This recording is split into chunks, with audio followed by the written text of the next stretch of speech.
Hello, ladies, gentlemen, and whatever else you are. Welcome to Unscripted Chat, where we talk about mental health issues. I am a therapist, and we are here to talk about anything mental health related. Primarily, I put as the first priority responding to people in the chat. So if you come here live and you ask questions, I will do my best to answer them as informed as I can.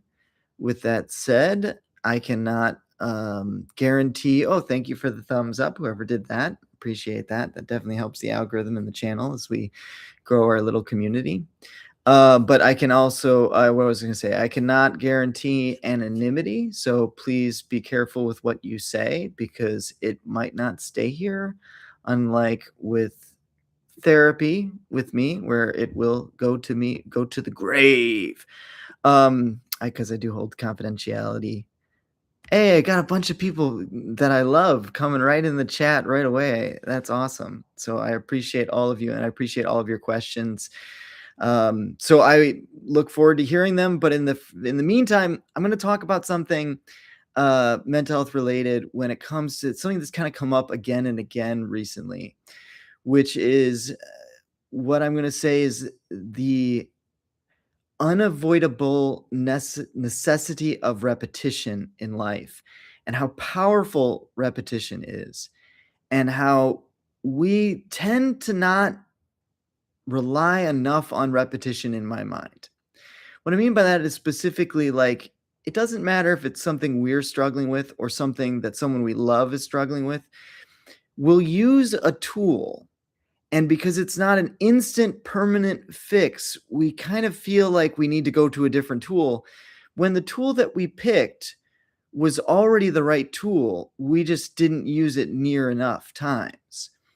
And so understanding, I think, the neuro factor in all of this, where we actually have matter in our mind that is formulated to go a certain direction based on experiences, maps of meaning, wounds, programming, stories that we make up in our mind that we give power.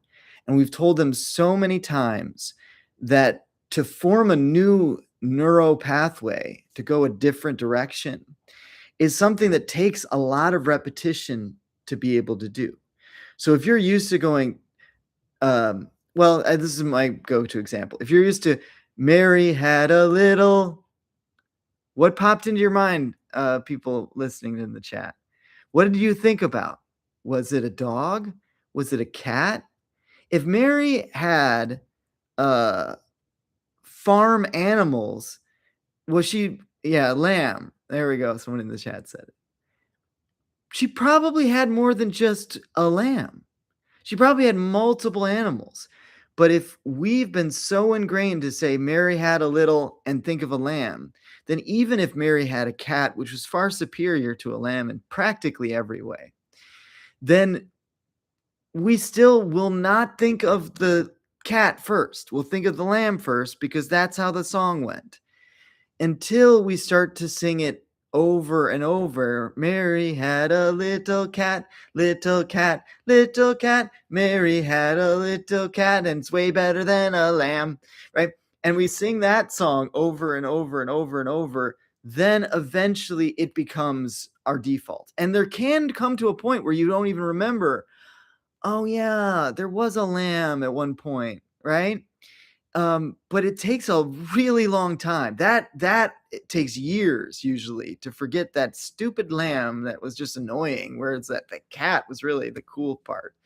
And yeah, it's a silly little metaphor. I see you guys laughing about it, but where it matters a lot is, like, if you've got a story about yourself that you're unimportant, that you're stupid, that you're a failure, that nobody loves you, and you're trying to rewire that habit, don't think that you're going to be able to have, I'm not really hated by everyone, right? If that's the song you've been singing since childhood, it's not going to take one or two times of being like, no, I actually am lovable. Like you can know that in your head, but when you get to reprogram that to be the default of your mind, especially when things are hard, because that's the other thing is we revert back to our problem stories when we're in a highly emotional, intense way, where there's stress, there's anxiety, and we have to respond with quick thinking. Then we go back to that old scheme of thinking so easily. So if you have like a friend, a daughter, a brother, sister, whatever, someone that you're trying to help reprogram, or even yourself, stay in the green zone. The green zone are comments that we know are helpful, that we know are supportive, that we know are healthy. Yellow is cautionary. It can be helpful. Maybe it'll help. Maybe it won't. Red is, high regard, red alert, and sometimes we jump to those thinking, well, I tried the green thing and they didn't respond. Like I told them all these positive, loving things, but then they didn't respond. So I was just like, you stupid idiot, just get to work or do your thing, whatever it is, right? It's like maybe the green was actually working, it's just not at the rate we wanted it to. Go back to the green zone. Stay in the green zone. Stay with the safe answers that you know are positive, that you know are helpful. Yellow is when we're like trying to fix, and red is when we're trying to like pressure someone into doing the fix because we think it's taking them too long to get to a healthy place. And we can be like, oh no, but I'm doing it because I love them. But it's like, yeah, you're getting into the red though. And it takes a lot of repetition in the green. Does that make sense? All right. So someone said, if there are any, what are some things you see couples end because of that is fixable or things that are not fixable? So there's actually a famous Four Horsemen to the Apocalypse, which is based on Gottman's research, I want to say, which is the guy who was like does a lot of attachment stuff. Now there's a couple of guys that do attachment stuff, but Gottman's Four Horsemen of the Apocalypse, I want to say. You could check me on that, chat GDP or something, ask me that. But the Four Horsemen of the apocalypse of a relationship are stonewalling. Oh man, now I gotta look this up. Okay. But I know one of them is stonewalling. They're all communication based. So these communication patterns that we fall into that are basically signs that the relationship is not going to last. And that's one of the things that I tell people, our clients. It is Gottman. I was right. Okay. So criticism, contempt, defensiveness, and stonewalling is the last one. And those are the four horsemen that are the predictors of a relationship breakdown. And so you can see those show up, and obviously they're not necessarily based in communication, but they all show up there. So I would say that when it's like there's an energetic thing that happens when a relationship is going well. What is stonewalling? Great question. Okay. So stonewalling is basically like an emotional shutdown where you're detaching, you're drawing yourself away. The most stereotypical stonewall is well, if you don't know, I'm certainly not. I should have said that as a joke. I should have been like, what's stonewalling? Well, if you don't know, I'm certainly not going to tell you. If I was a better YouTuber, that would have been my response. Because that is the classic stonewall. It's like the cold shoulder. It's like, I'm just going to detach from you and see if you can climb my walls and see if you can find a way to make me re-engage in the relationship. Please type those out for reference. Okay. Do you want me to type it in the chat kind of thing? Cap lock. Gotta take that off. Gottman's Apocalypse Now. No, I'm not. I'm spelling apocalypse wrong. Trying to do too many things at once. Here we go. I can just do this. And you guys can look that up. But anyway, so those show up in relationships. That was based on a research that he did where it was the strongest predictors for divorce in relationships. Those are all fixable, right? The rhythm of criticizing. Now, it's harder to fix relationships dynamics than individual patterns. So remember how I said all that stuff about repetition and the importance of going over it over and over and over so that you can have a new neural pathway? Well, it's really hard to compliment someone when they're already in the rhythm of criticizing you. So they're probably going to keep criticizing you because people naturally are influenced to give you the rhythm that they have gotten. So, you go into a relationship. I mean, like, I even do this a little bit with like some guys. Mostly I don't, because I really don't like the trash talking rhythm. So I try not to fall into that. But there's some like older guys at the gym that like that's their generation. And so fine, I'll do a little bit of that teasing. But you kind of naturally just give people the energy that they give back. When you have that criticism energy in a couple, and then all of a sudden you're trying to rewire it to positive, loving energy, it's really difficult to do. It's possible, but you've got to know what you're doing. And then, same with contempt of that mockery, eye rolling. Eye rolling is one of the biggest, I would say, signs that a relationship may not be on great footing. Okay. If sarcasm and eye rolling have become the norm, and then, of course, obviously playing the blame game, which shows up with that defensiveness stuff. So these are the things to watch out for in a relationship. And because they're all communication patterns and how they show up, they're all fixable. And it's a balance whenever you're dealing with couples counseling, because what you want to address in couples therapy is the communication patterns that are causing the conflicts to become stagnant and they're stuck in it. Okay. But communication alone does not fix all problems. There are some things that you're going to need to get the clients to be on the same page of that are relationship drains that are continual patterns. So you want to address the continual patterns that keep showing up in the relationship. Then there are other things that the relationship is never going to see eye to eye. And on those things, you need to have them just realize how they can accept it and move forward with. And here's the big part that I think too many people underestimate or not focus on enough when it comes to couples therapy. Why did you love each other in the first place? What is actually going on here that is healthy and we can build on?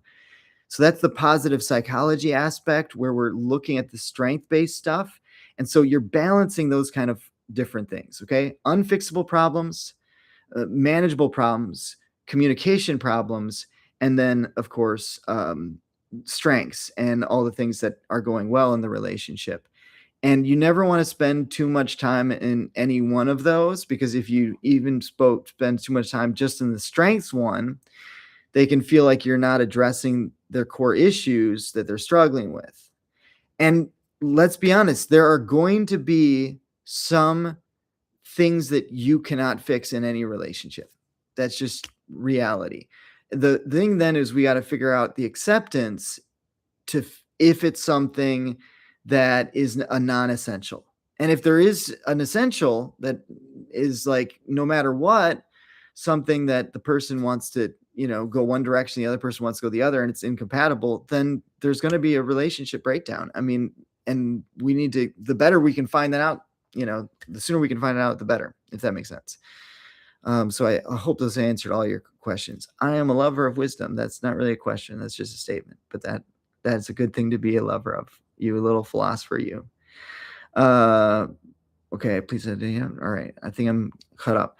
Okay. And so in staying in the green zone, I have often clients where like they're looking for a quick fix. They're looking for something that'll make everything better. And so much of the time, they're already doing right things. So I'll say, hey, have you tried this? Yeah, I've tried that. It didn't. And then they won't say it didn't help. Because if they'd said it didn't help, okay, great. Then we've eliminated something and we've recognized that it's not helpful. And that's a win, because we want to, have their influences going in the right direction and not waste energy. But if they're like, yeah, it didn't fix it. Like if it helped it a little bit, if it helped it for a minute, if it helped, it's like, okay, well then let's just keep doing it over and over and over.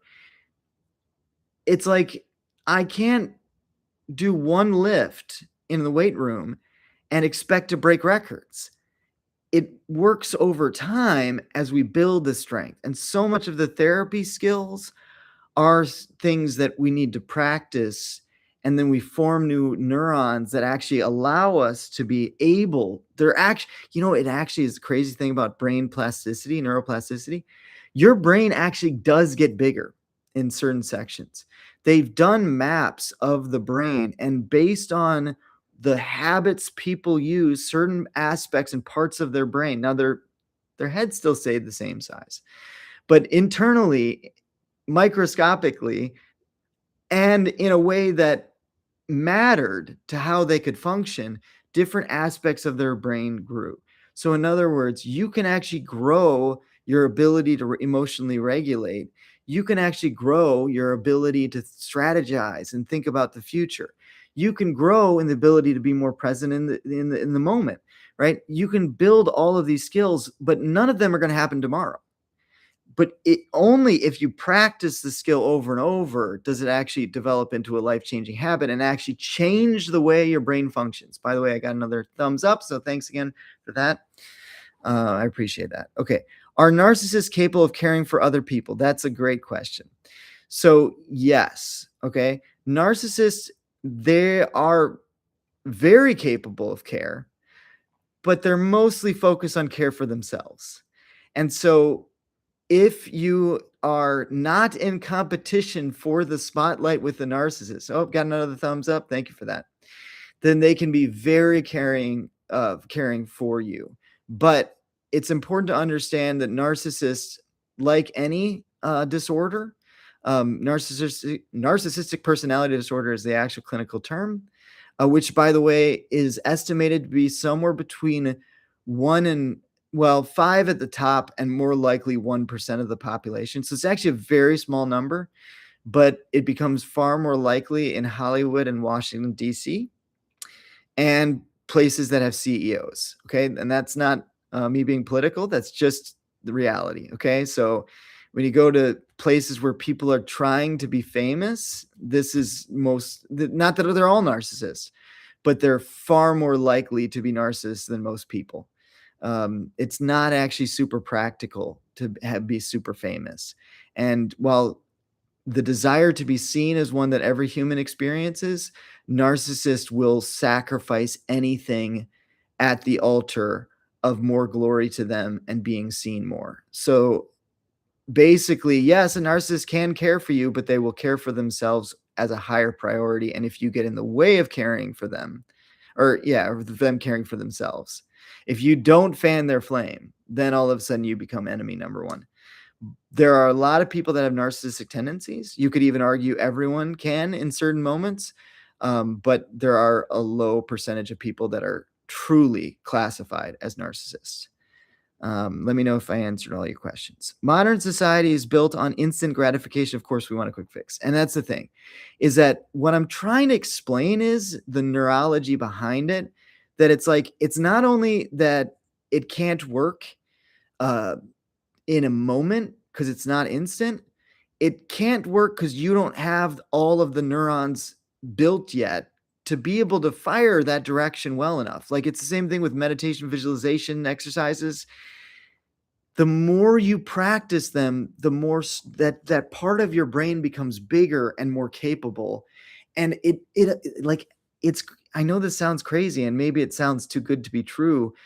This is the other side of it. Like, it takes a long time, but when you build it, it really does feel like a superpower. It feels like you can do things that other human beings can't do because you've built those skills. And it's literally like a backflip, but in your mind, right? It's this thing that looks really cool and is really cool to be able to do. But if you tried it really hard the day one, you might just end up breaking your neck and not doing anything impressive at all. But if you build the skills to slowly progress into it, you're backflipping your way into mental health. Okay. Daily groundings to start the day. Yeah.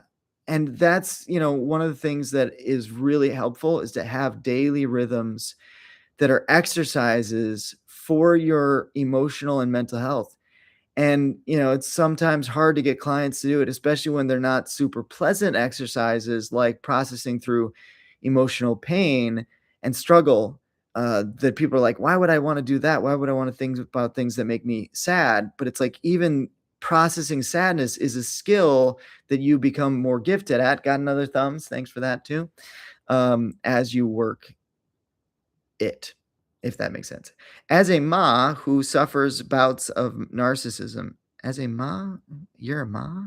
I admit that in those moments, my cares are the others' cares are more. Oh, man, I mean, read this slower. As a man, okay, as a man who suffered bouts of narcissism, I admit that in those moments, my cares are that others' cares are more for me. Yeah, yeah, for sure. And so, while, again, a lot of us have and can have narcissistic tendencies, even if we are not uh, necessarily narcissists. And I do think it's a spectrum. I think a lot of these things are, even sociopathy is a spectrum. There's a book called Sociopath. Oh, and I got a question about that. What's the difference between a narcissist and a sociopath? How'd that work out? Great. I highly recommend the book Sociopath, which is a memoir written by a sociopath named Patrick Gage or something like that. It's a woman. I'm not going to spoil the story. It's really good. But she puts forth that sociopathy is a spectrum. Okay, so here's the difference between a narcissist and a sociopath. There's a term called in mental health circles, comorbidity. Sounds really fancy. What it means is that they often exist together.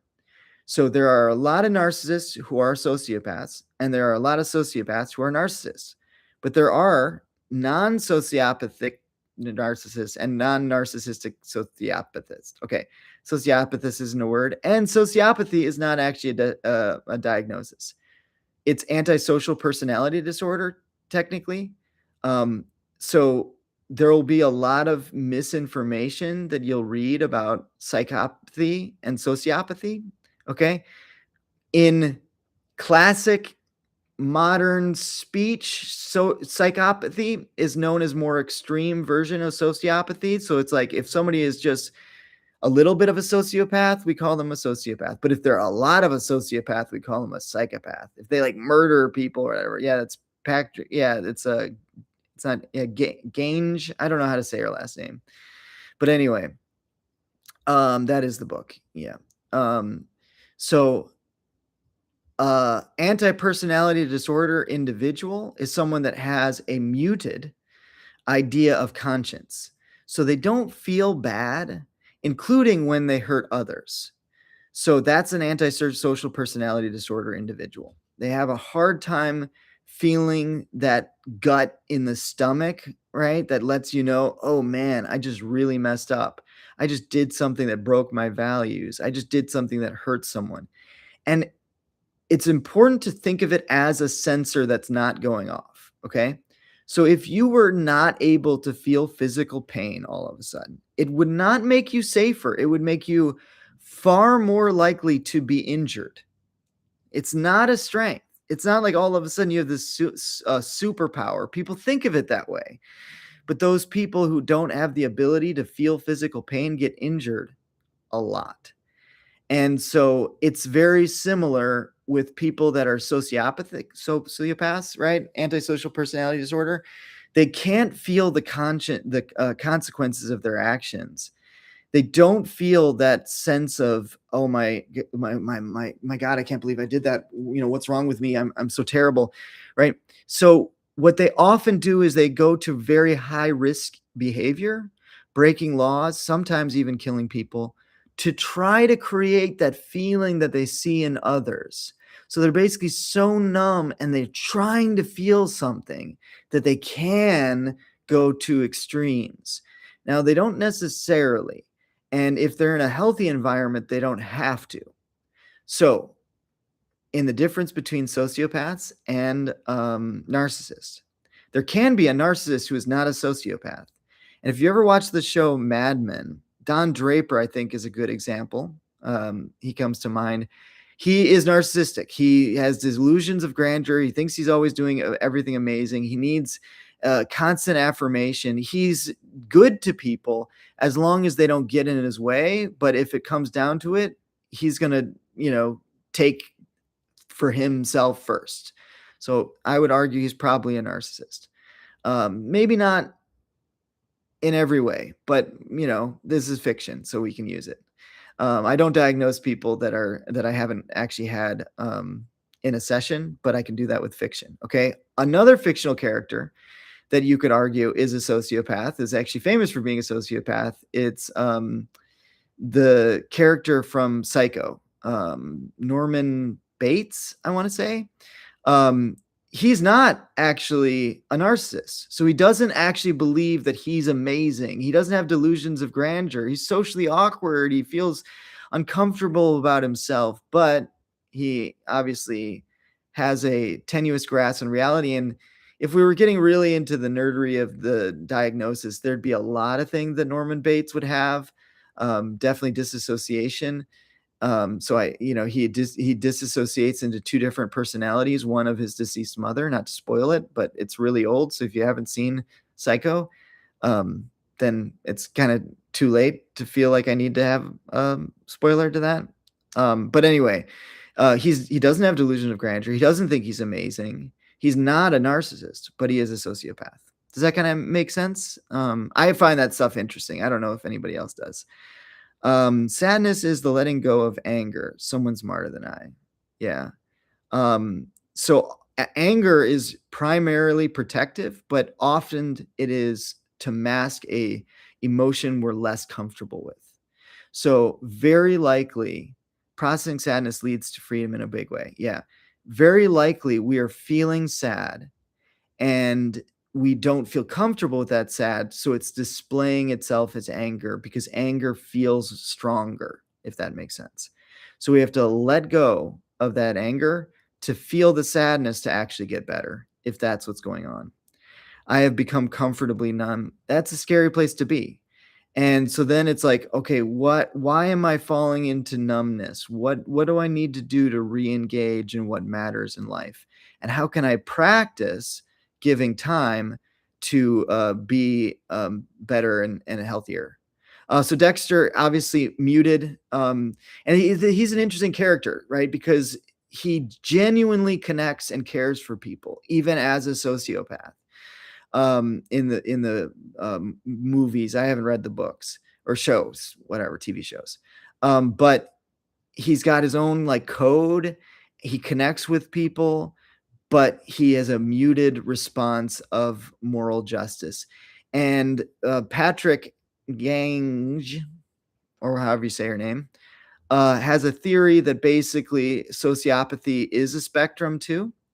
And so there are some people that have almost no sense of consciousness, and some people have some.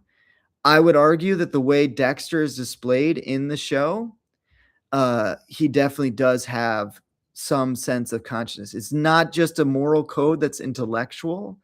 There are times that he struggles with and feels bad for the things that he does. So it's definitely a twisted code.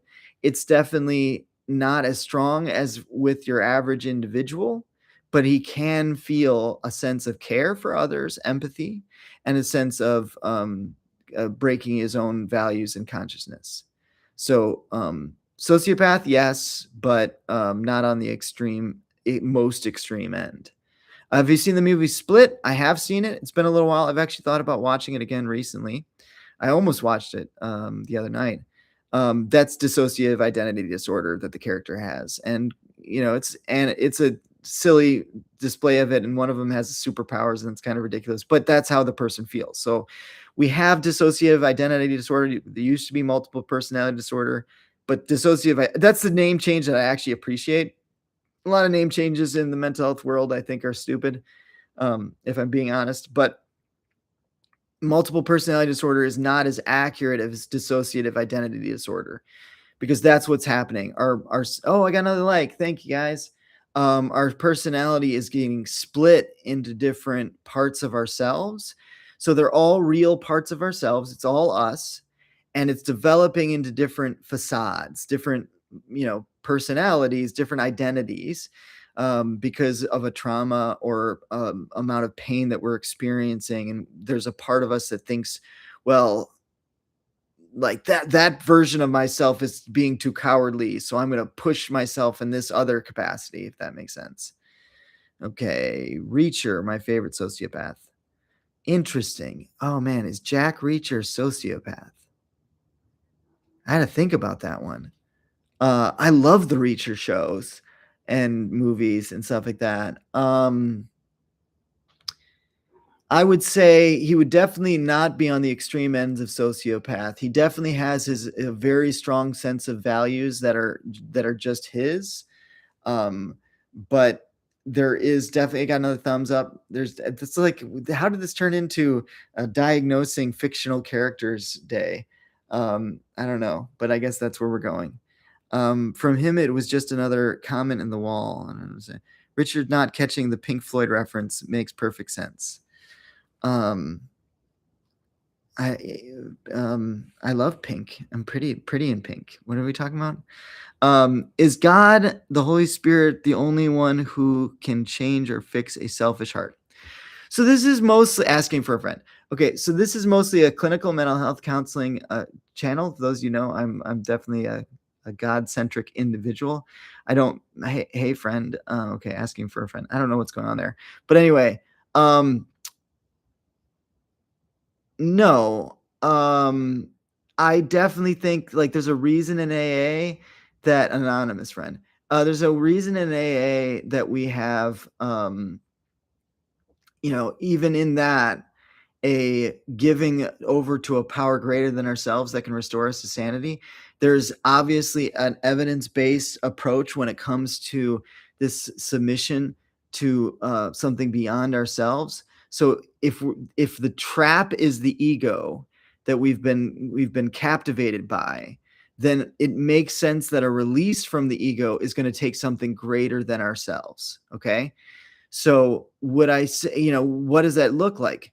So like someone could become a parent and then their child could be in a moment of crisis and they have lost all sense of self-protection, self desire, like the Lamborghini is no longer even something that they're dreaming about at the moment that their child is in danger, because all they can think about is how to be there for their child. So, in that moment, at least, they are no longer selfish. The ego has become detached and no longer is holding control over them. Now, how do you prolong that? How do you keep that if you're somebody who's struggling with ego? And I would go back to, why are we falling into these patterns of self-centered thinking? What part of us doesn't feel safe? Because there's plenty of evidence that if we felt safe enough, we would become less and less egocentric. We become less and less self. I don't, by the way, love the selfish word because it's kind of mind reading. So in cognitive behavioral therapy, there's a cognitive dissonance, or not dissonance, distortion. Cognitive distortions are these different patterns of thinking that we have to watch out for, and one of them is mind reading. So assuming that we know what other people are thinking. So self-centeredness is something that is objectively quantifiable, right? We can see whether they are centered on themselves or not. It shows up in their behavior. Selfishness is a judgment of the heart, and it would take mind reading to actually establish. And I don't even think people are great at determining if they're selfish or not. So I don't love that word, but self-centered, ego trap, those are a little bit safer. I don't know if that makes sense. You've got a friend in me. I love the diagnosing fictional characters tangent. Hey, I'm for it. I'll do my best. It's not like I don't do it when I watch a lot of shows and think of the diagnosis. Can you explain the iceberg thing? Is ego imagined? Two different questions. Okay. The motivational iceberg is the device or the metaphor that I use to talk about how much of the things that we desire to do are subconscious and programmed responses, and we're unaware of. So there's that little part above the water that we can see. This is why we think we're doing the things that we're doing. But there's always going to be more underneath the surface than we realize. This is why it's so silly to like ask people, why am I doing this? Why am I doing that? Even, or why are you doing this? Why are you doing that? Because even if they're trying to be honest with you, they don't know why they're doing the things that they're doing. Okay, is ego imagined? I would say ego is a construct that we make ourselves. Now, when I'm talking about ego, of course, we can define it differently. It's really usually this, it's not exactly pride, but it's not exactly what Freud described as the ego either. It's developed into this concept that it's like, it when you feel it, right? When we become trapped and over-focused on our identity, and the identity we've constructed is based on ourselves. So yes, ego is imagined. It is our own construct that we've developed over time. And whether it's I'm so terrible or I'm so wonderful, it's gets us paralyzed. And acceptance and commitment therapy all talks about psychological flexibility. So, in other words, ego is the enemy to that. LOL, no, the psychology iceberg. I'm gonna wait for him to explain it. I don't got it. The psychology iceberg, not the motivational iceberg, is what you're saying, right? Oh, I think this is before I actually explained it. Yeah, the motivational iceberg is what you're saying, right? Yeah, I was trolling. I knew what you meant. They both could have fit on the door. They both could have fit on the door. What door? So in Titanic, and they did actually an experiment, and sure enough, yes, it was obvious to me when I watched it, but they did actually, prove that both Jack and Rose could have fit on the door. But Rose was an entitled rich woman, and and she never really cared about Jack anyway. I mean, they were a big fling and stuff like that. So it was just a good time, and that's she doesn't care about anything. She doesn't care about people. That's why she tosses the rose, and I'm ruining the movie for everyone. She could be a narcissist, actually. She's a pretty narcissistic character if you think about it. Maybe even a sociopath as well, because she doesn't seem to feel bad about any of the lives that she messes up. Man, what a what a great to be like, Don Draper is a narcissist, and Norman Bates is a sociopath, but they're not both. Rose from Titanic, she's the one who is both a narcissist and a sociopath. I don't actually think she's either of those things. I've heard you say to try and describe yourself without comparing it to other people. Can you give an example? Okay. So yeah, this is a therapeutic exercise that I give people sometimes, right? Describe yourself, but make no reference to another human being. So like if I say tall, what am I? I mean, I'm tall compared to my cat over there who's all cute in the corner. Boom, there's my cat. But that's not usually what I mean. I usually am comparing myself to other human beings. Funny, smart, again, comparison to other human beings. So what's the point of the exercise? To kind of, mostly more than anything, it's just an exercise to get you thinking about how much of your life you're basing on your perception of how you fit in the norm of other people. Can I give you an example of a way that you can describe yourself that doesn't compare yourself to other people? Sure, but that's not really the point of the exercise. I saw that experiment. Okay, the director said he was assuming Jack wouldn't risk her kind of thing, but way to make it negative. Yeah. Never let go, Jack, and she lets him go. That was the one that actually bothered me. I thought when I watched it, okay, they could definitely both fit on this door. But the thing that when it was like, I'm never gonna let go, and then she lets him go, that always bothered me. And I get the poetic thing that it's trying to say or whatever, but like, yeah, it doesn't work. But I mean that, like, not to make any of that stuff as like not to ruin it, because it's a beautiful film. It's a fun film. But even like Romeo and Juliet, which is known as like the most romance, they're two teenagers that like kill themselves over this emotional dysregulation problem based on internal traumas that they never processed that allowed them to want to escape into a fantasy of romance fixing all their problems. And if it had gone the more boring route, they would have gotten married and bickered and argued because they didn't base their relationship off anything constructive and communication and similar values.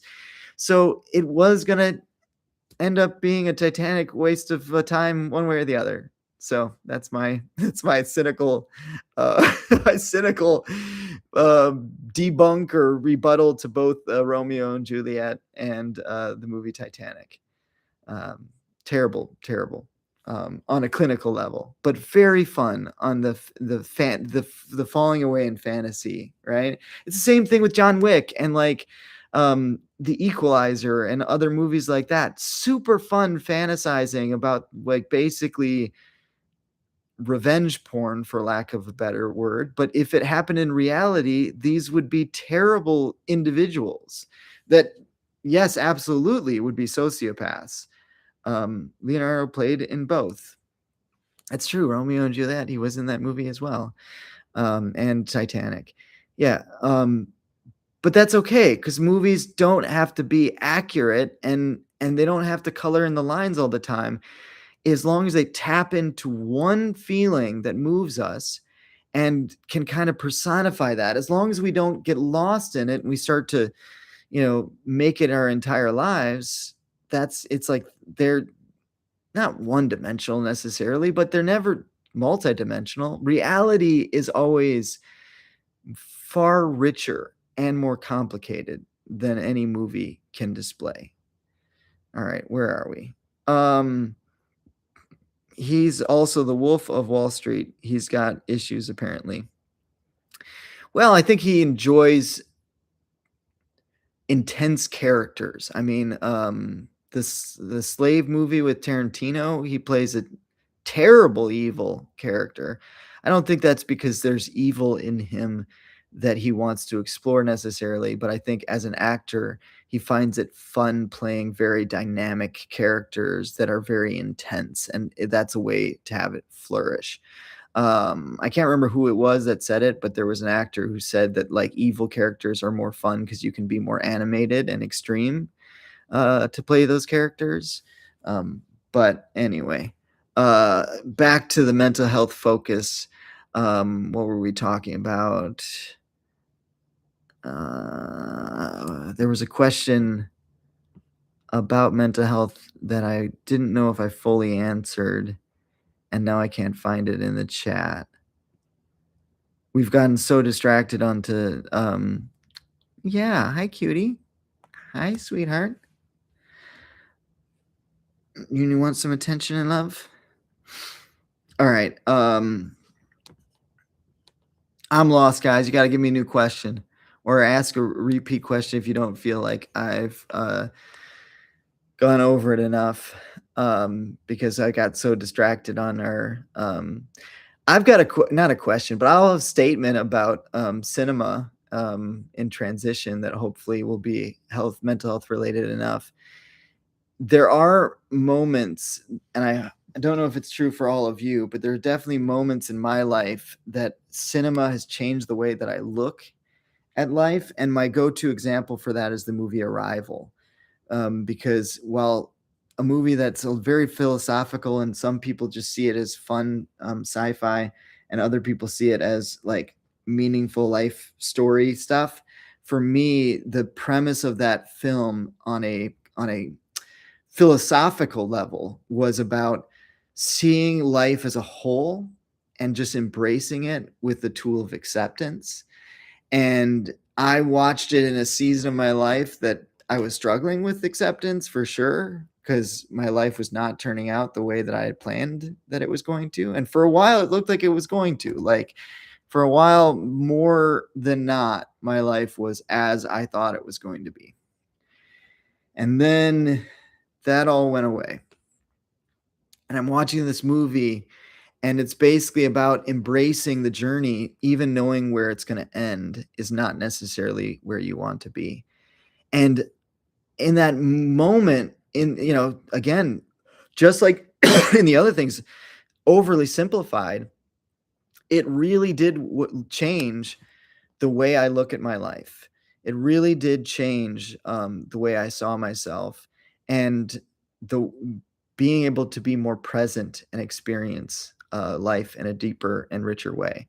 Because I think too often we as human beings are thinking of everything as a linear path and thinking things only have value if they build into a future in which we are expecting and wanting. And that's what we call success. So basically, we call success anything that builds to the future that we expect and see as positive, and failure anything that doesn't. But that's not how we should divide success and failure. So many things, whether they end in apparent failure or not, help us to become the person that we want to be, help us to grow. And in all of those experiences, we make connection that matters. And we have experiences that make these moments that are beautiful and filled with joy. And just because something doesn't end a certain way doesn't mean it's not great. Okay, come on, guys. We got more questions in the chat. We need more questions in the chat. I see a bunch of you guys are all watching online, but you've gone silent or my screen is frozen. I think I got another thumb, so thanks up for the thumbs. Thumbs up to the videos does help the algorithm.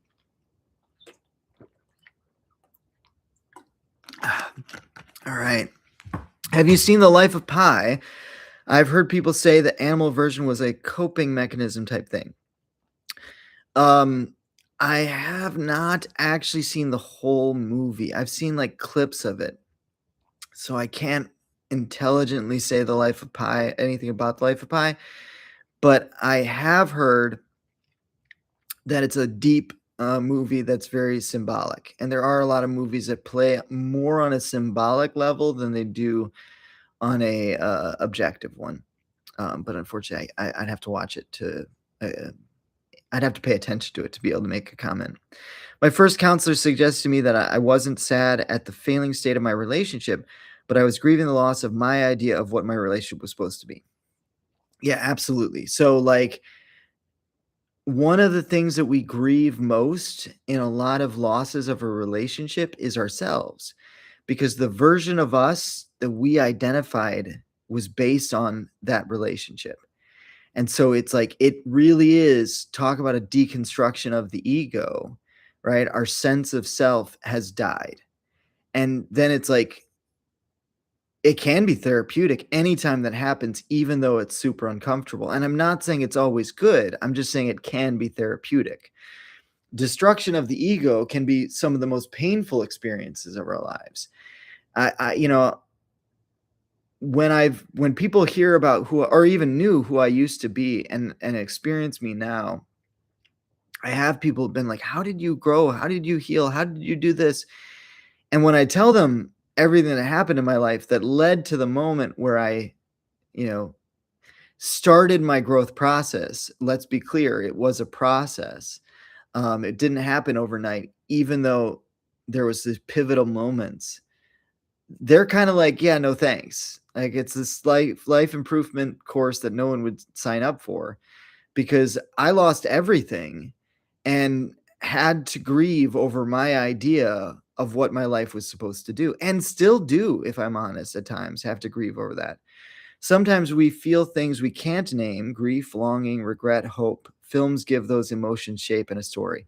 And that's kind of what I was saying, is that, like, a film doesn't have to be accurate. It doesn't have to be healthy. For it to matter, it does have to touch one of those feelings, or I'm not saying it's the only way. I mean, there's a lot of different movies for different purposes, but it touching a certain feeling is enough, right? The feeling of longing, right? The feeling and desire for connection. The story of Romeo and Juliet connects to that. and that matters. Should we base our relationship on that myth? Absolutely not. We will not have healthy relationships. But that feeling of angst, that feeling of longing, that feeling of desire, in some ways it is a cautionary tale, but it taps into a feeling that we can relate to, and that matters. Time is a tool to use, and most commonly an excuse for fools. Are you trying to get on the slide again? Quote by Joe Purnell. Uh, no feeling is final. Yeah, which is actually the end of Jojo Rabbit. No, it's a quote that wasn't from Jojo Rabbit, but it was a quote from I think I want to say a philosopher, but it's no feeling is final. Just keep going. There's more to the story, or there's more to the quote, but that's at the end of Jojo Rabbit, which is another really good movie that blends comedy and sorrow in a way that is very hard to do. Um, yeah. Can you think of a healthy movie relationship? A healthy movie relationship. Okay, let me think of a healthy movie relationship. So I would say there are healthy relationships that like they end well or they're overall well because obviously a movie usually contains drama. So there's probably some healthy relationships in movies that are not on the main stage, like that are not the focus, right? But most of the movies that center on two characters falling in love or something like that, it's going to be more on the moments of their struggle than the moments of their agreement. With that said, It's a Wonderful Life shows a deeply flawed man and a very loving wife. So Mary doesn't have a lot of errors. Like she handles things pretty well. So Mary's kind of a saint in that movie. But George and Mary, I do think produce mostly a healthy relationship. Like I'd have good faith that that's a fairly healthy relationship in the long run. It's also a movie that doesn't focus on the introduction to their relationship, but the building of their life together. So I would say um, the how the not I mean I'm getting a couple movies confused in my mind because there's The Father of the Bride, and then there's what is it? There's another Steve Martin that he's got. It's not Cheaper by the Dozen, but it's a movie with Steve Martin, and he's got a bunch of kids.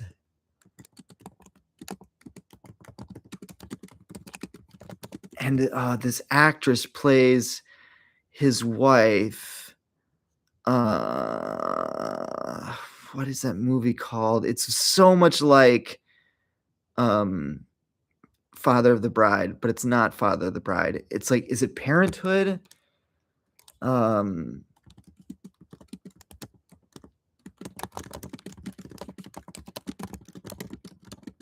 it's not The Jerk. It's definitely not Milk Money. I don't know if that's even a movie. Parenthood. It is Parenthood. It's Parenthood. And what is the woman in Parenthood? She's a great actress. Let me see if I can look it up.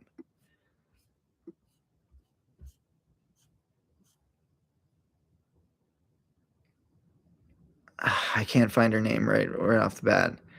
But anyway, it's Parenthood, not Parenthood was a very life drama, very realistic. Does not have a perfect relationship with his wife, but I think generally healthy. So I think that's what you get usually in movies. The Notebook definitely ends in a fairly healthy way, right? Or well, ideal in some ways, even though it's really sad. But I do think The Notebook has a lot of, if I remember it correctly, a lot of drama and maybe not ideal for a super healthy relationship. How do you say that name? Dean West? Might be her. But anyway, they have a relationship that I think is Weast. I don't know. Pretty healthy. So, what is other examples? of popular movies that I think Pulp Fiction, not so much. I think you're trolling. And definitely not Meet the Fockers either. Um, no, yeah. Um, Family Stone has fairly healthy relationship dynamic issues that end in a fairly good place. Those relationships seem to be eventually, I'm not gonna spoil anything, but given a place of stability. But I would say this, any movie that ends at the altar is probably not a good example of a healthy relationship because that's the beginning of a relationship, really, not the end. Neo and Trinity, there we go. That is basically a healthy relationship based in reality and not fantasy at all. Okay, we're about at time for the hour, so last chance for any mental health related questions that I could uh, well address. If there's anybody in the chat that has them, otherwise we can all watch Life of Pi together. I do appreciate the thumbs up, and I appreciate all the questions and comments in the chat. This has been one of our more active chats, and I really do thank you for that because it's tough. I mean, if I'm being honest, when I'm trying to do these unscripted conversations and we don't have a lot of interactions in the chat, because I just feel like I got to keep everything going. So, is uncomfortably numb better? No, no, uncomfortably numb is sometimes necessary for the moment, but it is a sign that I need to adjust things long term. It's better to be uncomfortably numb than comfortably numb, because comfortably numb is the easiest way to stay stuck forever. So if I find myself numb, I should ask myself, why am I pulling away? And everything. I do not think everything is meaningless. I think a man felt that in that moment, and I'm curious to know what season of his life Solomon said everything is meaningless, because obviously everything is not meaningless, um, but so much of what we focus on is. So it's kind of like a Psalm 88 thing. There are feelings that are very valid, and one of those feelings is everything is meaningless. But if we're walking into numbness, he was a lover of wisdom, but he also made a lot of mistakes and went after a lot of things that did not help him in life, including women. Um, Womenizing, I should say. But anyway, yeah, lots of women. He was a lover of lots of women. But anyway, a Solomon struggling with searching for meaning. That's not a bad thing to struggle with, but it should lead us to a deeper level of engagement long term. And if in the short term we have to go numb, that's fine. Could Solomon be a narcissist? Um, it's funny because it's like delusions of grandeur. Would it still be considered delusion of grandeur if you are the wisest person who ever lived, or is it just accurate that you are that grand?